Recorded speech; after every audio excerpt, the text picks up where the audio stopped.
Yooyaa harka fuunee kabajamtoota daawwattoota keenya bakka jirtan maratti nagaan keenya isin qaqqabu oduu wiirtuu miidiyaan isinitti hima. Oduu isinitti himuun kan isin faana turu ammoo ani Lalisaa Alamuuti. Waxabajjii 22 haga waxabajjii 29tti torban Hacaaluu jedhamuun miidiyaa hawaasaa irratti sosochiin eegalee itti fufee jira. Hacaaluu Hundeessaa bara 1976 magaalaa Ambootti kan dhalate yoo ta'u, dhaloota isaarraa eegalee daa'imummaa isaarraa haga dargaggummaa isaarraas kaasee haga fuudhee maatii horatutti gaaffii Oromoo ititee akka mataa wal qabatuuf gama walleef muuziqaadhaan qabsoo isaa fidii isaatii ture.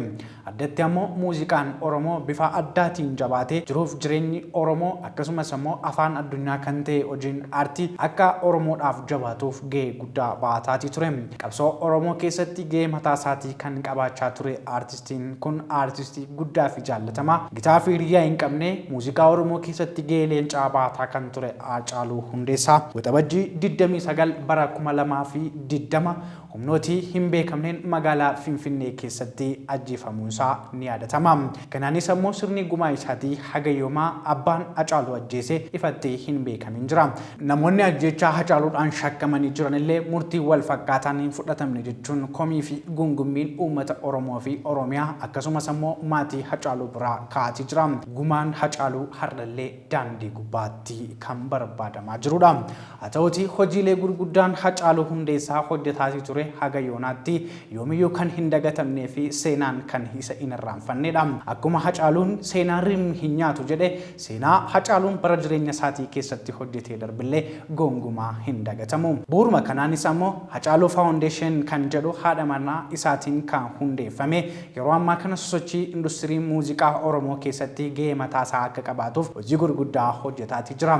Hojiiwwan tola ooltummaas daran irratti bobbahuun hojii Haceen kana dura itti hojjetaatii ture itti fufsiisuudhaaf gahee mataa isaanii baachaatii jiru. Bu'uuruma kanaan waxabajjii 22 haga 29tti illee torban Hacaaluu jedhamuun sosochiin miidiyaa hawaasaa irratti jiru hedduu kan nama boonsudha. Waxabajjii 29 ammoo guyyaan Hacaaluun itti wareegame guyyaa awaardii Hacaaluu jedhameeti moggaafamee jira. Sanaanis ammoo muuziqaa Oromoo keessatti namoota gahee mataa isaanii baatan ashaaraa mataa isaanii kaa'aa jiranii fi daandiiwwan Hacaaluun eegalee ture itti fufsiisuudhaaf namoota honnataniif kan beekamtiin itti kennamudha. Torbeen kun torbee Hacaaluuti. Koreen qindeessaa naannawaa daldalaa walabaa Afrikaa hojii isaa eegaluun gabaafame. Hooggantoota dhaabbilee federaalaa garaagaraa irraa bobba'aniin kan hundeeffame koreen qindeessaa naannawaa daldalaa walabaa Afrikaa har'a hojii isaa ifatti eegaluu faanaan gabaasee jira.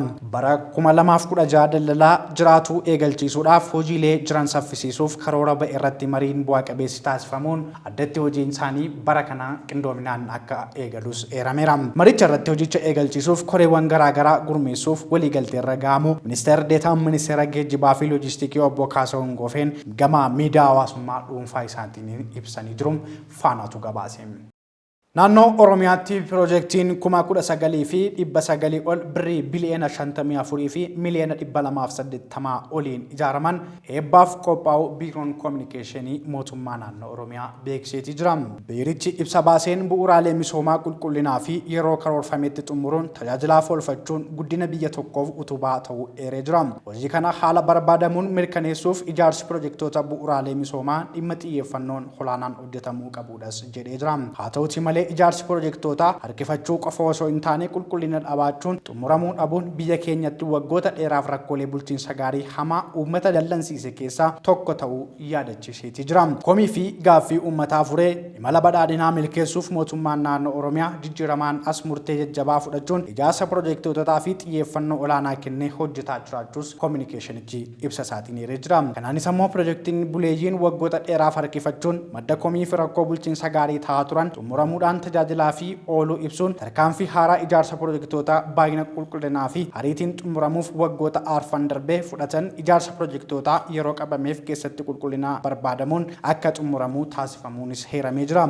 Haaluma kanaan bara 2012 piroojeektoota 4,584 bara 2014 ammoo piroojeektoonni 20,000 ol waliigalaan piroojeektoonni 35,655 xumuramuun tajaajilaaf oolchuun akka danda'ame himamee jira. Bara kanas piroojeektoonni Pirojektoota garaa garaa 19,912 baajata mootummaa naannoo Oromiyaa fi miti mootummaa tajaajila lammummaa birrii biliyoona 54 fi miliyoona 280 fi 5,038 waliin ijaaramaa ka turan xumuramuun tajaajilaaf qophaa'uu ibsamee jira. Naannoo Oromiyaatti pirojektoota baay'ina qulqullinaa fi ariitiin xumuruun rakkoolee bulchiinsa gaarii gama kanaan jiru furuuf tarkaanfiin fudhatamaa jiru milkaa'inaan kan agarsiisu ta'us pirojektoota xumuraman kunuunsuuf umurii dheeraa akka tajaajilan taasisuuf xiyyeeffannoon addaa akka barbaadamu ta'uunis hubachiifamee jira. Kanaaf uummanni pirojektoota naannoo isaaniitti ijaaramaa jiran hordofuu fi kanneen xumuraman ammoo kunuunsuun umurii dheeraa tajaajila akka kennanii fi sirnaan hojjechuu barbaachisaa ta'uu seeranii jiru. Kana malees ammoo pirojektoota gaafachuu qofa osoo hin taane kanneen ijaaraman kunuunsuun aadeeffatamuu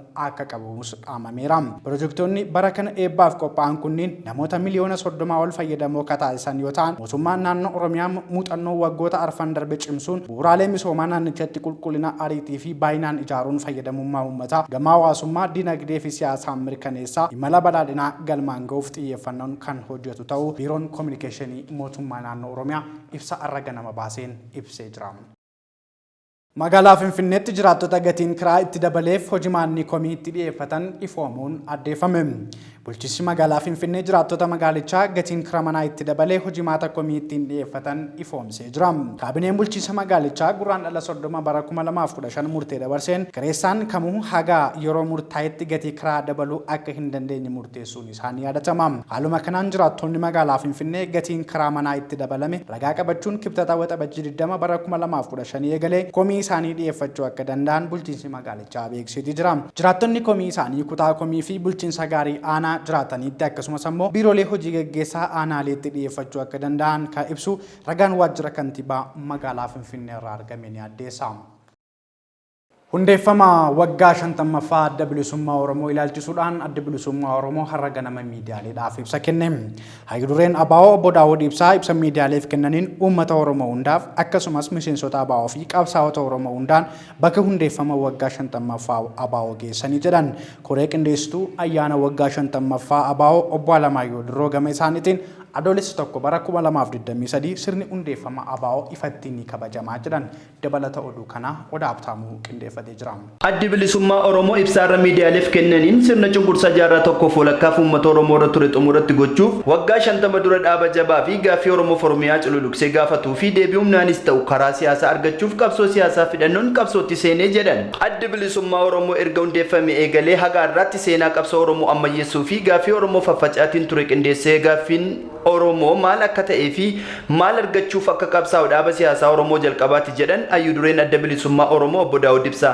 Uummati Oromoo cunqursaa ulfaataa bara humnaan qabame sana keessatti lafisaa humnaan irraa fudhatamu akka garbaatti immoo guuramee gurguramuu dabalatee immoo qabeenyaa fi lafisaa mirgisaa aadaansaa irraa sarbame sirni bulchiinsasaa irraa sarbame kana cunqursaa fi saamicha ija dunuunfatee jiru ka cunqursaa aadaa poolitikaa dinagdee kana hunda walitti hammatee deemaa jiru kana keessa mirga kana falmachuudhaaf sagantaa siyaasaa ifaa akkasumas immoo caasaa jaarmiyaa ifaa qabatee qabsoo bilisummaa uummata Oromoo fuulduratti gaafatama fudhatee qabsoo bilisummaa Oromoo hoogganuuf hundeeffame adda bilisummaa Oromoo.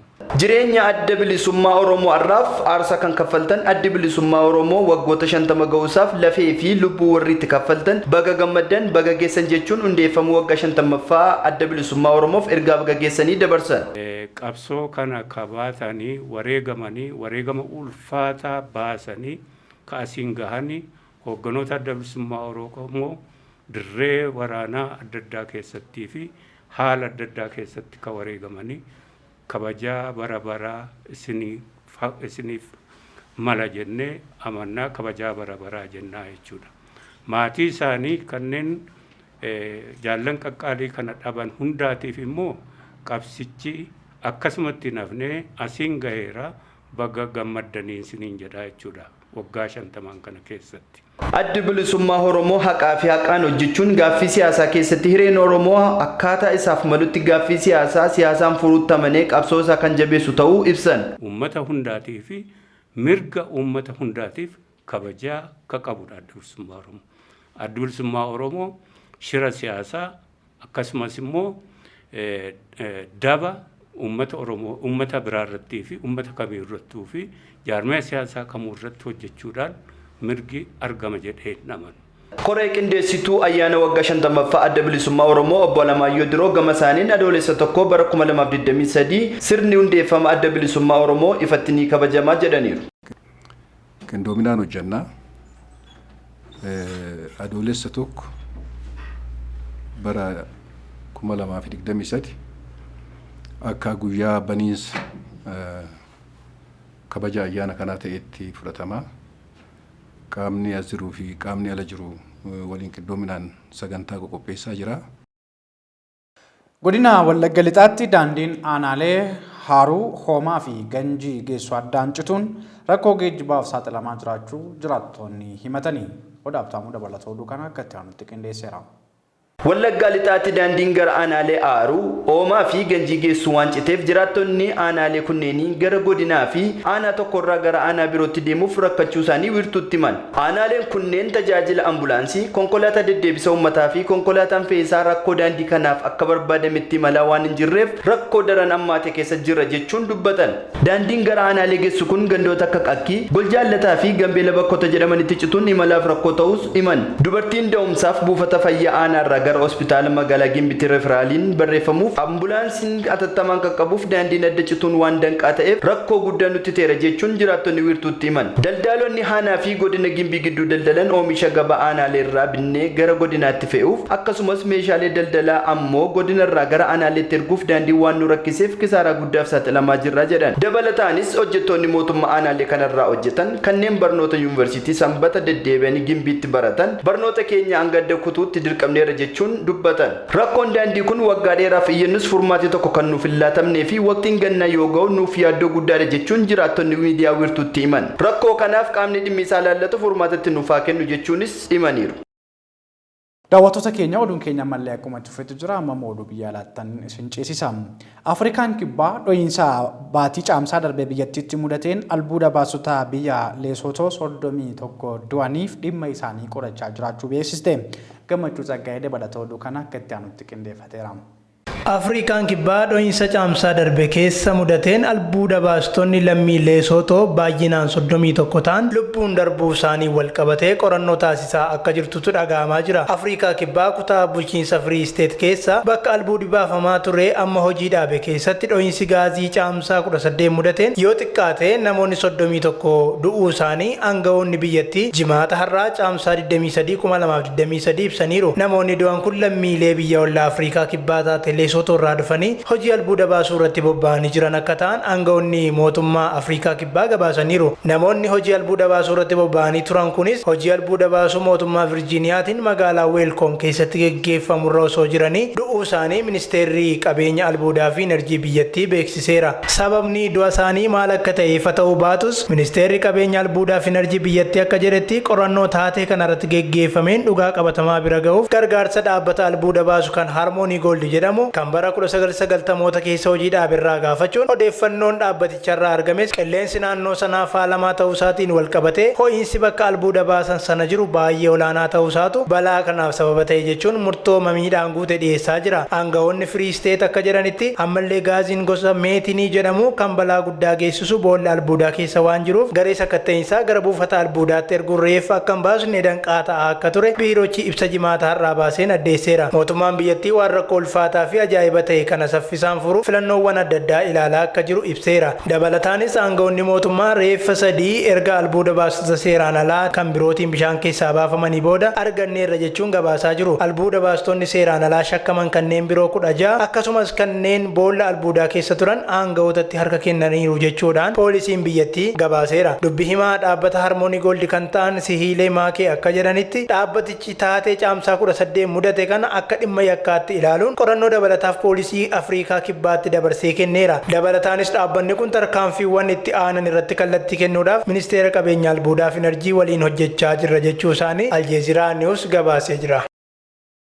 Kabajamtoota daawwattoota keenya oduun weertuu miidiyaa irraa simbiraan gaa turre ka afaan Oromoo kanneen kana fakkaatan turanii ani Lalisaa Alamuun ture. Waan daawwattaniif horaa bulaa deebanaa nagaatti.